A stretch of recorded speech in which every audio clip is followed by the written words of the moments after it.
नमस्कार, स्वागत है आप सभी का अपने इस online platform exam with sir. मैं अजीत विश्वकर्मा एक बार पुनः आप लोगों को हिंदी की एक महत्वपूर्ण श्रृंखला में आप सभी का स्वागत करता हूँ। आप लोगों ने दिवाली का त्योहार भी मना लिया होगा, ठीक है? पटाखे बम छुड़ाए होंगे और अच्छे से आपका त्योहार बीता होगा। तो ठीक है, चलिए हम शुरू करते हैं। हमने क इसके पहले क्लास में क्या देखा था? वर्णमाला, वर्णमाला के महत्वपूर्ण प्रश्न हमने देखा और आज हम बात करेंगे नए टॉपिक के, जो कि बहुत ही इम्पोर्टेंट है। यहाँ से बराबर 1 क्वेश्चन या 2 क्वेश्चन एग्ज़ाम में पूछे जाते हैं, ठीक है? आज हम बात करेंगे जो हमारा अगला टॉपिक है, विराम चिन्ह, ठीक है? हम विराम चिन्ह की बात करेंगे। चलिए शुरू करते हैं। आप लोग जुड़ जाइए चैनल से, ठीक है? चलिए, विराम चिन्ह। विराम चिन्ह क्या होता है? विराम का अर्थ है ठहराव या रुकना और चिन्ह का मतलब है संकेत जो हम प्रयोग करते हैं। अर्थात कोई भी वाक्य है जो रुकने या ठहरने के लिए उसमें जो हम जिस चिन्ह का प्रयोग करते हैं क्या उसे विराम चिन्ह कहते हैं। वाक्यों में जिस चिन्ह का प्रयोग करते हैं रुकने के लिए उसे विराम चिन्ह कहते हैं। विराम चिन्ह का प्रयोग बहुत ही जरूरी है, बिना इसके प्रयोग से किसी भी अर्थ जो वाक्य का अर्थ है स्पष्ट नहीं हो पाता है। जैसे हम देखते हैं, कोई भी एग्जाम्पल लेते हैं, क्या है? रुको, मत जाने दो, मत जाने दो, ठीक है? रुको, मत जाने दो। यहाँ पे हम क्या विराम चिन्ह का प्रयोग पहले करते हैं। दूसरा हम देखते हैं, यही वाक्य है, रुको, मत जाने दो, जाने दो। तो आपने क्या देखा? केवल विराम चिन्ह के ही प्रयोग से क्या अर्थ हमारा चेंज हो गया। पहला क्या हमारा है? रुको, मत जाने दो, और दूसरा क्या कहता है? रुको, मत जाने दो, ठीक है? तो ये है विराम चिन्ह का उपयोग। विराम चिन्ह बिना इसके जो कोई भी अर्थ हमारा स्पष्ट नहीं हो पाता वाक्य का, ठीक है? तो हम चल आगे देखते हैं कि कौन-कौन सा हमारा जो है विराम चिन्ह होता है। चलिए, पंडित कामता प्रसाद के अनुसार विराम चिन्हों की संख्या 20 बताई गई है, ठीक है? पंडित कामता प्रसाद जो है, इन्होंने क्या कहा? विराम चिन्हों की संख्या 20 है, जो कि अंग्रेजी भाषा से लिया गया है। ये जो विराम चिन्ह है, ये अंग्रेजी भाषा से लिए गए हैं। इन्होंने बताया, ये क्वेश्चन बराबर पूछा जाता है कि पंडित कामता प्रसाद के अनुसार विराम चिन्हों की संख्या कितनी है? 20 है, ठीक? तो कौन-कौन से हैं विराम चिन्ह? हम इनकी बात करते हैं। पहला हमारा अल्प विराम, दूसरा अर्ध विराम, तीसरा पूर्ण विराम, चौथा प्रश्नवाचक, पाँचवां है विस्मयादिबोधक, आश्चर्यजनक, छठवां क्या है? कोष्ठक, सातवां क्या है? निर्देशक या इसी को हम डैश भी कहते हैं, आठवां हमारा योजक चिन्ह और नौवां क्या है? उद्धरण और 10वां हंसपद, 11वां रेखांकन, 12वां क्या है? लाघव और लोक चिन्ह 13वां। तो इस प्रकार क्या है? इतने हमारे जो विराम चिन्ह हैं, ये एग्जाम में पूछे जाते हैं। इन्हीं को हमें पढ़ना है, इन्हीं को समझना है। चलिए हम शुरू करते हैं, एक-एक कर इनको हम देखते हैं कि कैसे क्या है इनके बारे में। चलिए, पहला हमारा क्या है? पहला हमारा अल्प विराम। अल्प विराम से आप क्या समझते हैं? जैसे अल्प मतलब क्या होता है? थोड़ा, विराम मतलब रुकना। अर्थात जब वाक्य में थोड़े समय के लिए हमें ठहरा हो या रुकना हो, तो कहाँ वहाँ पे हम अल्प विराम का प्रयोग करेंगे, ठीक? जैसे तुम इधर आओ, तुम इधर आओ, तुम इधर आओ। हम यहाँ पे क्या अल्प विराम का प्रयोग करेंगे। हम इसको इस प्रकार के संकेत से दर्शाते हैं, ठीक है? ऐसे हम इसको लिखते हैं अल्प विराम। ध्यान देना, इसको कामा, कामा भी बोलते हैं, ऐसे हम लिखते हैं, ठीक? जैसे तुम इधर आओ, ठीक है? इस प्रकार के वाक्य में अल्प विराम का प्रयोग करेंगे। अल्प विराम थोड़े समय के जहाँ रुकना हो वहाँ पे अल्प विराम का प्रयोग होगा। तो इसके कुछ नियम भी हैं, आइए हम उनको समझते हैं एक-एक करके। पहला नियम क्या है? यदि वाक्य में और लगा हो या लगने की उम्मीद हो, तो क्या करेंगे? हम अल्प विराम का प्रयोग करेंगे। जब वाक्य में और लगा हो या हमें लगना ऐसा लगा कि प्रतीत होता है कि और लगेगा, तो हम वहाँ पे अल्प विराम का प्रयोग करेंगे। जैसे राम श्याम और घनश्याम खेल रहे हैं, तो और क्या है? यहाँ पे हम और अल्प विराम का प्रयोग करेंगे, ठीक? अगला क्या है? जैसे अव्यय, किंतु, परंतु, लेकिन, क्योंकि, इस प्रकार के जो अव्यय आते हैं, तो वहाँ पे भी अल्प विराम का प्रयोग किया जाता है। जैसे क्या है? मैं संतोष के घर पहुँचा, लेकिन वह नहीं आया, ठीक? तो लेकिन क्या हमारा लग गया? लेकिन आया शब्द, इसके पहले हमें अल्प विराम का प्रयोग करेंगे, ठीक है? समझ गए आप? तो जैसे किंतु आए, परंतु आए, लेकिन आए, तो उसके पहले क्या अल्प विराम का प्रयोग करेंगे। यहाँ पर क्या आया? राम श्याम और घनश्याम, ठीक है? तो यहाँ पे क्या है? अल्प विराम का प्रयोग हुआ। तो हमें शब्द देखना है, कौन-कौन से शब्द आ रहे हैं, उस हिसाब से हमें अल्प विराम का प्रयोग करना है। तीसरा क्या कहता है? जहाँ शब्दों की पुनरावृत्ति हो, जहाँ पर शब्दों की पुनरावृत्ति हो, जैसे क्या है, कुछ शब्द हमारे हैं, जैसे चलो चलो मैं आया, रुको रुको वह आ गई। ठीक है, इस प्रकार के जहाँ शब्द आते हैं, पुनरावृत्ति होती है जहाँ शब्दों की, वहां पे हमें अल्पविराम का प्रयोग किया जाता है। जैसे चलो चलो ट्रेन आई, सुनो सुनो वह गा रही है, तो क्या यहाँ पे अल्पविराम का प्रयोग हुआ, यहाँ पे क्या है, अल्पविराम का प्रयोग हुआ। तो इस प्रकार जहाँ शब्दों की पुनरावृत्ति होगी वहां पे भी अल्पविराम का प्रयोग होगा। अगला क्या हमारा, जब किसी व्यक्ति को संबोधित किया जाता है, जब कोई व्यक्ति है उसको संबोधन करना हो, जैसे देवियों और सज्जनों, ठीक है, इस प्रकार के जो संबोधन के जो शब्द होते हैं, तो इस प्रकार के शब्दों के क्या यहाँ पे अल्पविराम का भी प्रयोग होगा। जैसे देवियों और सज्जनों, क्या आप तैयार हैं, तो यहाँ पे क्या अल्पविराम का प्रयोग हुआ। तो इस प्रकार कुछ नियम है, ये हमें ध्यान में रखना है। अगला क्या है देखते हैं, अगला नियम क्या कहता है, जैसे कुछ शब्द होते हैं, हाँ नहीं बस सचमुच आदि इच्छावाचक शब्दों से प्रारंभ होने वाला जो वाक्य है, वहां पे हमें अल्पविराम का प्रयोग करना है। ठीक है, जैसे सचमुच तुम उसे जानते हो, तो इसके बाद क्या अल्पविराम का प्रयोग हुआ। ठीक, या हम देखते हैं क्या अगला, जैसे हाँ वह नहीं आएगा, वह नहीं आएगा। ठीक है, तो हम का यहाँ पे अल्पविराम का प्रयोग करेंगे। तो इस प्रकार क्या है, अल्पविराम का प्रयोग किया जाता है। जो हमारे नियम है उसको ध्यान में रखना है, और वहां पे अल्पविराम का प्रयोग होता है। अगला क्या हमारा, अर्धविराम। अर्धविराम क्या है, इसे देखिए, कामा के ऊपर ये बिंदी लगाते हैं, इसको ऐसे प्रदर्शित करते हैं। पहले तो इसको जानिए, अर्धविराम क्या कहता है, जहां अल्पविराम से ज्यादा समय के लिए ठहरा हो और पूर्ण विराम से कम समय के लिए रुकना हो। ठीक है, दोनों के बीच की स्थिति बनी रहे, वहां पे हमें अर्धविराम का प्रयोग करना है। तो अर्धविराम में हम क्या देखते हैं, जैसे कुछ डिग्रियां हमारी होती हैं, उनको एक साथ लिखना हो तो वहां पे अर्धविराम का प्रयोग किया जाता है। जैसे मान लीजिए बीए, बीए अर्धविराम लगाएंगे, एमए अर्धविराम लगाएंगे, पीएचडी, पीएचडी। तो इस प्रकार की जो डिग्रियां हमें जब एक साथ लिखनी हो तो क्या करेंगे, अर्धविराम का प्रयोग करेंगे। ठीक, अगला क्या है, जैसे और हम देखते हैं, जैसे जहां पे और का प्रयोग नहीं हो पाता है, ऐसे वाक्यों में हम अर्धविराम लगाते हैं। जैसे हम देखते हैं, ठीक है, अगला क्या है, देखते हैं एक सेकंड। हाँ, जैसे हम देखते हैं, कल रविवार है, कल रविवार है, यहाँ अर्धविराम लगाएंगे, छुट्टी का दिन है, छुट्टी का दिन है,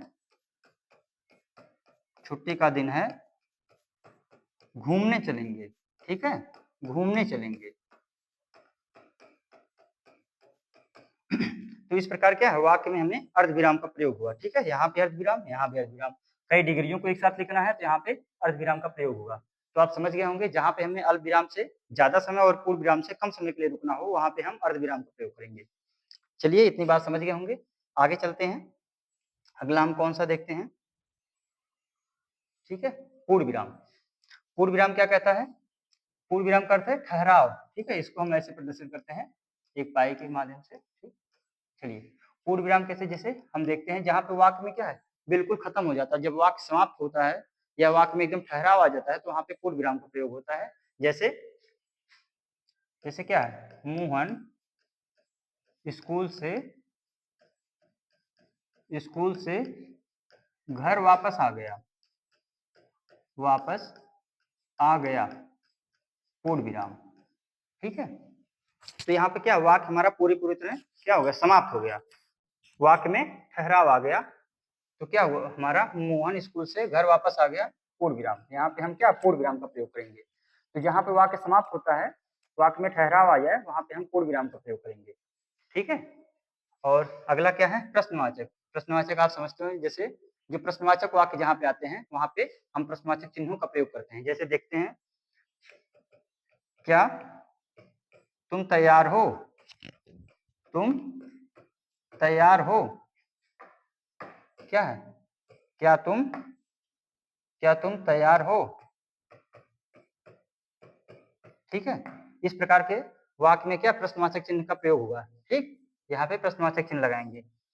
जैसे और देखते हैं, सोहन सोहन नहीं, जैसे हम देखते हैं, जैसे हम क्या देखते हैं, अगला वाक्य देखते हैं, सोहन, हम आगे देखते हैं अगला वाक्य हमारा क्या है,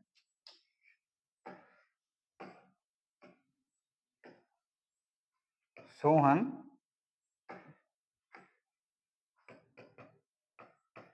सोहन तुम वापस क्यों आ गए, क्यों आ गए, ठीक है। सोहन तुम वापस क्यों आ गए, इस प्रकार के वाक्य में क्या प्रश्नवाचक चिन्ह का प्रयोग होगा, ठीक। आगे चलते हैं, अगला हमारा क्या है, अगला हम देखेंगे प्रश्नवाचक हमारा हो गया, पूर्ण विराम हो गया, और आगे हम बात करते हैं, ठीक है। आगे हम चलते हैं, आगे हमारा क्या था, हम इतनी बात समझ गए होंगे,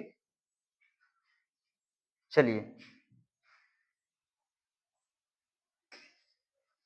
ठीक है। आगे क्या देखते हैं, आगे हमारा था पूर्ण विराम हो गया, प्रश्नवाचक हो गया हमारा विस्मयादिबोधक, विस्मयादिबोधक या इसी को आश्चर्यजनक बोलते हैं। आश्चर्यजनक मतलब क्या, कोई बात सुन के अचंभित हो जाते हैं, अचानक कोई बात सुनते हैं तो हमारे मुंह से जो निकलता है शब्द, उस शब्दों में क्या होता है, आश्चर्यबोधक जो शब्द होते हैं वहां पे हम आश्चर्यजनक सूचक शब्दों का, चिन्हों का प्रयोग करते हैं। जैसे वाह क्या बात है, जैसे क्या है, वाह क्या बात है, क्या बात है, ठीक है। तो क्या यहाँ पे आश्चर्यजनक चिन्ह जो है इसको क्या बोलते हैं, ये इसको ऐसे दिखाते हैं आश्चर्यजनक चिन्ह को, ठीक है, विस्मयादिबोधक इसे कहते हैं। तो यहाँ पे इस चिन्ह का प्रयोग किया जाता है। अरे, कोई अचानक हम सब सुनते हैं जैसे अरे, अरे वह मर गया, तो इसमें हम क्या करेंगे, आश्चर्यजनक चिन्ह का प्रयोग करेंगे, विस्मयादिबोधक जो चिन्ह होते हैं उसका प्रयोग किया जाता है। समझ गए आप लोग, तो ठीक है। पांचवा हमारा हो गया, छठवां क्या है, कोष्ठक। कोष्ठक क्या है, वाक्य के बीच में आए हुए शब्दों का अर्थ स्पष्ट करने के लिए, जो वाक्य के बीच में हमारे शब्द आते हैं उनका अर्थ क्या स्पष्ट करने के लिए हम कोष्ठक चिन्हों का प्रयोग करते हैं। इनके माध्यम से जो अर्थ होते हैं और स्पष्ट हो जाते हैं, जो वाक्य के बीच में आए होते हैं शब्द उनके अर्थ और अधिक स्पष्ट हो जाते हैं। जैसे लता मंगेशकर को भारत कोकिला अर्थात मीठा गाने वाली कहा जाता है, तो कोष्ठक चिन्ह यहाँ पे इनके बारे में जो विशेषता बताई गई है, मीठा गाने वाली को क्या कहते हैं, भारत कोकिला लता मंगेशकर है, तो यहाँ पे हम कोष्ठक चिन्हों का प्रयोग करेंगे। और हम देखते हैं जैसे प्रेमचंद, नहीं जैसे हम और देखते हैं एग्जाम्पल दूसरा, जैसे सुमित्रानंदन पंत, सुमित्रानंदन पंत क्या है, प्रकृति के सुकुमार कवि, प्रकृति के सुकुमार कवि, सुमित्रानंदन पंत प्रकृति के सुकुमार कवि कहे जाते हैं, कहे जाते हैं। अर्थात हमने क्या सीखा, जो कोष्ठक है इससे हमारा अर्थ और स्पष्ट हो गया, तो हम उनको क्या, सुमित्रानंदन पंत अर्थात उनको प्रकृति का सुकुमार कवि कहा जाता है। तो इस प्रकार कोष्ठक चिन्हों का प्रयोग करने से क्या होता है, वाक्य और अधिक स्पष्ट हो जाता है। आगे हम चलते हैं, अगला हमारा क्या है, ये हमने देख लिया, विस्मयाद देख लिया, कोष्ठक देख लिया। निर्देशक, निर्देशक क्या होते हैं, निर्देशक चिन्ह, ठीक, ये क्या होते हैं, ये योजक चिन्ह जो होता है इससे थोड़ा सा बड़ा होता है निर्देशक, ये इससे बड़े होते हैं। संवादों को लिखने के लिए इनका प्रयोग किया जाता है, अर्थात दो व्यक्तियों के बीच में जब संवाद होता है तो उनको लिखने के लिए निर्देशक चिन्हों का प्रयोग करते हैं। जैसे रमेश, यहाँ पे हम निर्देशक चिन्ह लगाएंगे, तुम कहाँ रहते हो, मोहन मैं दिल्ली में रहता हूँ, तो क्या इस प्रकार के वाक्य में हम निर्देशक चिन्हों का प्रयोग करेंगे, ठीक। निर्देशक चिन्ह क्या होते हैं, योजक से बड़े होते हैं। और योजक चिन्ह क्या होते हैं, आगे देखते हैं हम, योजक को ही हम हाइफन कहते हैं, ये हाइफन, ये डैश, इसको इसको क्या कहते हैं, इसको निर्देशक को हम कहते हैं डैश, ठीक, इंग्लिश में इसको डैश कहा जाता है, इसको क्या कहते हैं, हाइफन कहते हैं इंग्लिश में। योजक चिन्ह में अंतर है, ये बड़ा होता है, ये थोड़ा सा छोटा होता है। तो योजक चिन्ह क्या होते हैं, जैसे विपरीत चिन्हों को लिखने के लिए इनका प्रयोग किया जाता है, योजक चिन्हों का, कोई भी विपरीत शब्द है उनको लिखने के लिए योजक चिन्ह का प्रयोग करते हैं। जैसे रात दिन, इनके बीच में क्या है, योजक चिन्ह लगाएंगे। लाभ हानि इनके बीच में, और देखते हैं आय व्यय, आय व्यय, ठीक है। इस प्रकार क्या है, इनके बीच हम योजक चिन्हों का प्रयोग करेंगे। और क्या है, निरर्थक शब्दों को लिखने के लिए, जैसे जिसका कोई अर्थ नहीं होता है, उनको लिखने के लिए भी इनका योजक का प्रयोग किया जाता है। जैसे पानी वानी, यहाँ पे योजक चिन्ह लगेंगे। खाना वाना, ठीक। और क्या है, अनाप शनाप, अनाप शनाप। तो इस प्रकार के जो शब्द आएंगे वहां पे हम योजक चिन्हों का प्रयोग करेंगे। आप लोग समझ गए होंगे। चलिए हम आगे चलते हैं। अगला क्या हमारा है, उद्धरण, ठीक है। उद्धरण, उद्धरण चिन्ह क्या होते हैं, जैसे इन्वर्टेड कामा, एक होता है इसको सिंगल इन्वर्टेड और ये क्या है डबल इन्वर्टेड, ऐसे इनको प्रदर्शित किया जाता है। उद्धरण चिन्ह क्या होते हैं, जैसे किसी कथन में या किसी वाक्य को ज्यों का त्यों लिखने के लिए, हूबहू लिखने के लिए स्टेटमेंट को हम उद्धरण चिन्हों का प्रयोग करते हैं। तो इसमें क्या है, ये दो प्रकार के होते हैं, एक इकहरा उद्धरण, एक दोहरा उद्धरण, ठीक। तो एक इकहरा मतलब सिंगल कामा, और जो है दोहरा उद्धरण होता है डबल इन्वर्टेड कामा में इनका प्रयोग किया जाता है। तो हम बात करते हैं इकहरा उद्धरण। ये बहुत इंपॉर्टेंट है, बार बार एग्जाम में पूछा जाता है, तो इसको ध्यान से समझना। इकहरा उद्धरण क्या है, किसी अक्षर शब्द पर बल देने के लिए, जब किसी वाक्य में जब अक्षर या शब्द पर हमें बल देना हो तो हम इकहरे उद्धरण का प्रयोग करते हैं। पूरे वाक्य में नहीं, केवल अक्षर या शब्द, किसी अक्षर या विशेष शब्द, ठीक है, उस पर जब बल देना हो तो हम क्या करते हैं इकहरा उद्धरण। जैसे सौरभ चौबे प्रसिद्ध इतिहासकार है, तो क्या है इसमें क्या है, ये क्या कहता है इस कथन में, सौरभ चौबे, इस पर बल दिया गया है, तो सौरभ चौबे क्या है, प्रसिद्ध इतिहासकार। तो हम सौरभ चौबे को सिंगल इन्वर्टेड कामा में बंद कर देंगे, ठीक। आप लोग समझ गए होंगे। तो किसी अक्षर शब्द पर विशेष बल देना हो तो इसका इकहरा उद्धरण का प्रयोग किया जाता है। दोहरा उद्धरण क्या है, जब पूरे वाक्य या कथन पर बल देना हो, पूरे पूरे स्टेटमेंट पर, पूरे पूरे वाक्य पर जब हमें ऐसा लगे कि प्रतीत होता है कि पूरे पूरे वाक्य पर बल दिया गया है, तो वहां पे हम क्या दोहरा उद्धरण का प्रयोग करेंगे। जैसे नेताजी ने कहा, तुम मुझे खून दो मैं तुम्हें आजादी दूंगा, ठीक है। तो पूरा पूरा वाक्य है, तो यहाँ पे क्या इसको डबल इन्वर्टेड कामा में बंद करेंगे, ठीक। तुम मुझे खून दो मैं तुम्हें आजादी दूंगा। तो इस प्रकार जब शब्द आते हैं तो वहां पे दोहरे उद्धरण का प्रयोग किया जाता है। तो क्या है उद्धरण चिन्ह, उद्धरण चिन्ह क्या है, ज्यों का त्यों लिखने के लिए इन चिन्हों का प्रयोग करते हैं, और ये दो प्रकार के होते हैं, इकहरा दोहरा, ठीक है। इस प्रकार आप समझ गए, अक्षर शब्द पर बल देना हो तो इकहरे का, और पूरे पूरे वाक्य पर बल देना हो तो दोहरे उद्धरण का प्रयोग करते हैं। आगे चलते हैं। अगला हमारा क्या है, हंस पद। हंस पद क्या होता है, आप देखे होंगे इस प्रकार के चिन्ह हंस पद कहे जाते हैं, ठीक। इस प्रकार के चिन्ह लगाते हैं हंस पद में।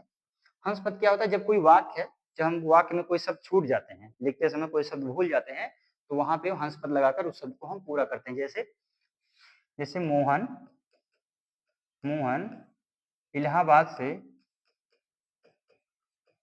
इलाहाबाद से घर आया, ठीक है। तो क्या है, मोहन इलाहाबाद से घर आया। अब हमें लगता है कि हमारा कोई शब्द छूट गया है, तो जैसे हम लिखते हैं मोहन इलाहाबाद से घर नहीं आया, तो क्या है हम इसको चिन्ह लगा के हम बीच में इस शब्द को लिख देंगे। तो इस प्रकार हमारा शब्द सेंटेंस क्या है, हमारा वाक्य पूरा हो जाएगा। तो हंस पद का उपयोग क्या किया जाता है, वाक्य को पूरा करने के लिए। जब कोई शब्द छूट जाता है तो उस शब्द को लिख लेते हैं, जो भूल गए हैं हम उसको लिख के, तो इस प्रकार हमारा पूरा वाक्य बन जाता है, मोहन इलाहाबाद से घर नहीं आया, ठीक है। तो हंस पद का प्रयोग क्या करते हैं, छूटे हुए शब्दों का प्रयोग करने के लिए हंस पद का प्रयोग किया जाता है। अगला क्या है, रेखांकन।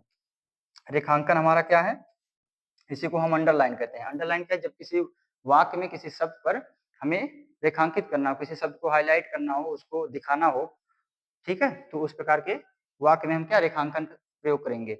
जैसे महत्वपूर्ण शब्दों को रेखांकित करने के लिए, कोई भी हमारा वाक्य है उसमें जो शब्द हमारा महत्वपूर्ण है, जैसे क्या हमारा गोदान प्रेमचंद द्वारा लिखित महत्वपूर्ण कृति है, तो हमारा क्या है महत्वपूर्ण शब्द इसमें क्या है, गोदान।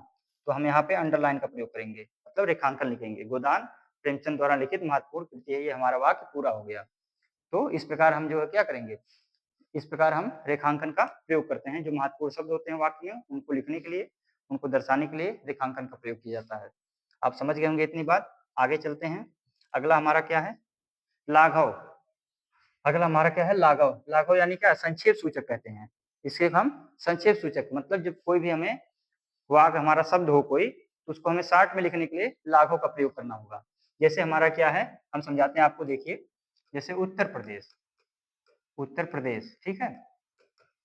उत्तर प्रदेश को हम शॉर्ट में क्या लिखेंगे, संक्षेप में, अर्थात लाघव शब्द का प्रयोग करके देखिए कैसे लिखते हैं। उ लिख के सुनना, ठीक, और प्रा लिख के सुनना, तो हमारा क्या हो गया उत्तर प्रदेश, हम इसको पढ़ेंगे। जैसे ठीक है, जैसे हमारा और देखते हैं पटना नगर निगम, नगर निगम। ठीक है, हम इसको संक्षेप में क्या लिखेंगे? पा लिख के सुनना, टा लिख के सुनना, ना लिख के सुनना। और हम देखते हैं अंबेडकर नगर, अंबेडकर नगर। ठीक, तो हम क्या लिखेंगे? आ लिख के सुनना और ना लिख के सुनना। तो इस प्रकार क्या है, लाघव का प्रयोग करके हम किसी भी बड़े शब्द को छोटे रूप में लिखते हैं। ठीक है, संक्षेप सूचक, इसी को कहा गया है संक्षेप सूचक। तो इतनी बात समझ गए होंगे। अगला क्या हमारा है? लोप चिन्ह। लोप चिन्ह क्या कहता है? जब वाक्य में कुछ अंश छोड़ कर लिखना हो।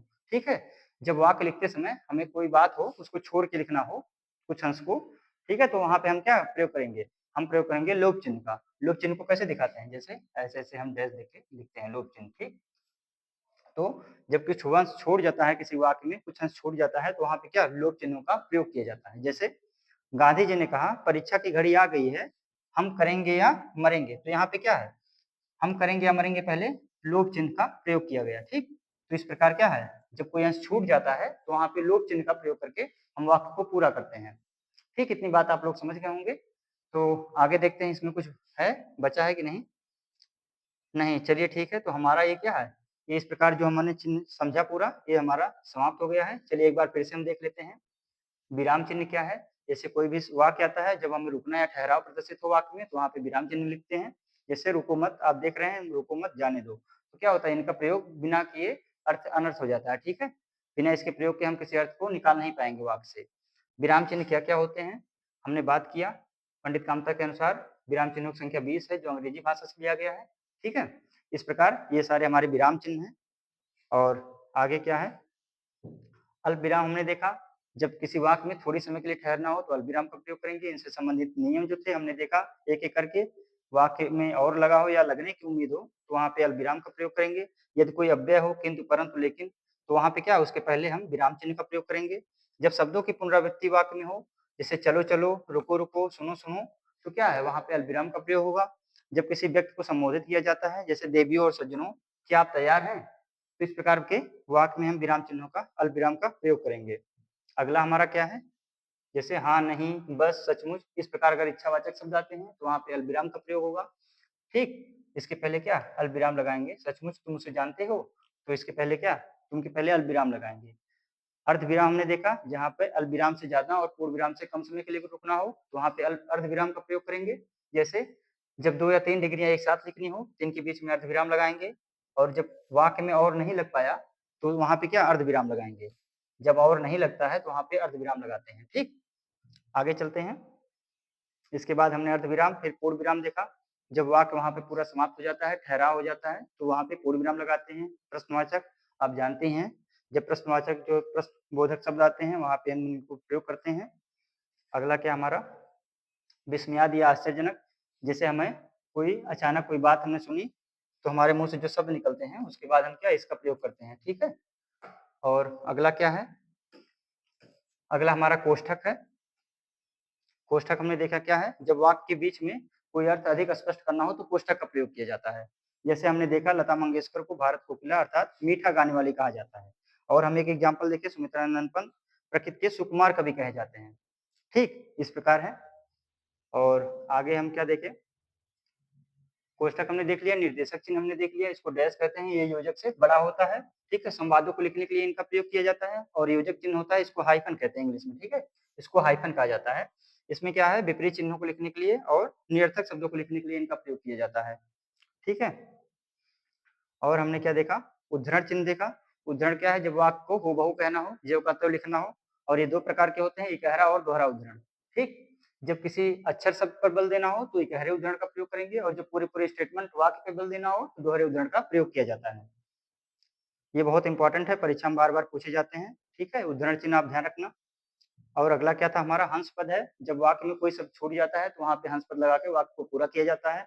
रेखांकन क्या है? अंडरलाइन, महत्वपूर्ण शब्दों को रेखांकित करने के लिए इनका प्रयोग किया जाता है। और अगला क्या हमारा? लाघव है।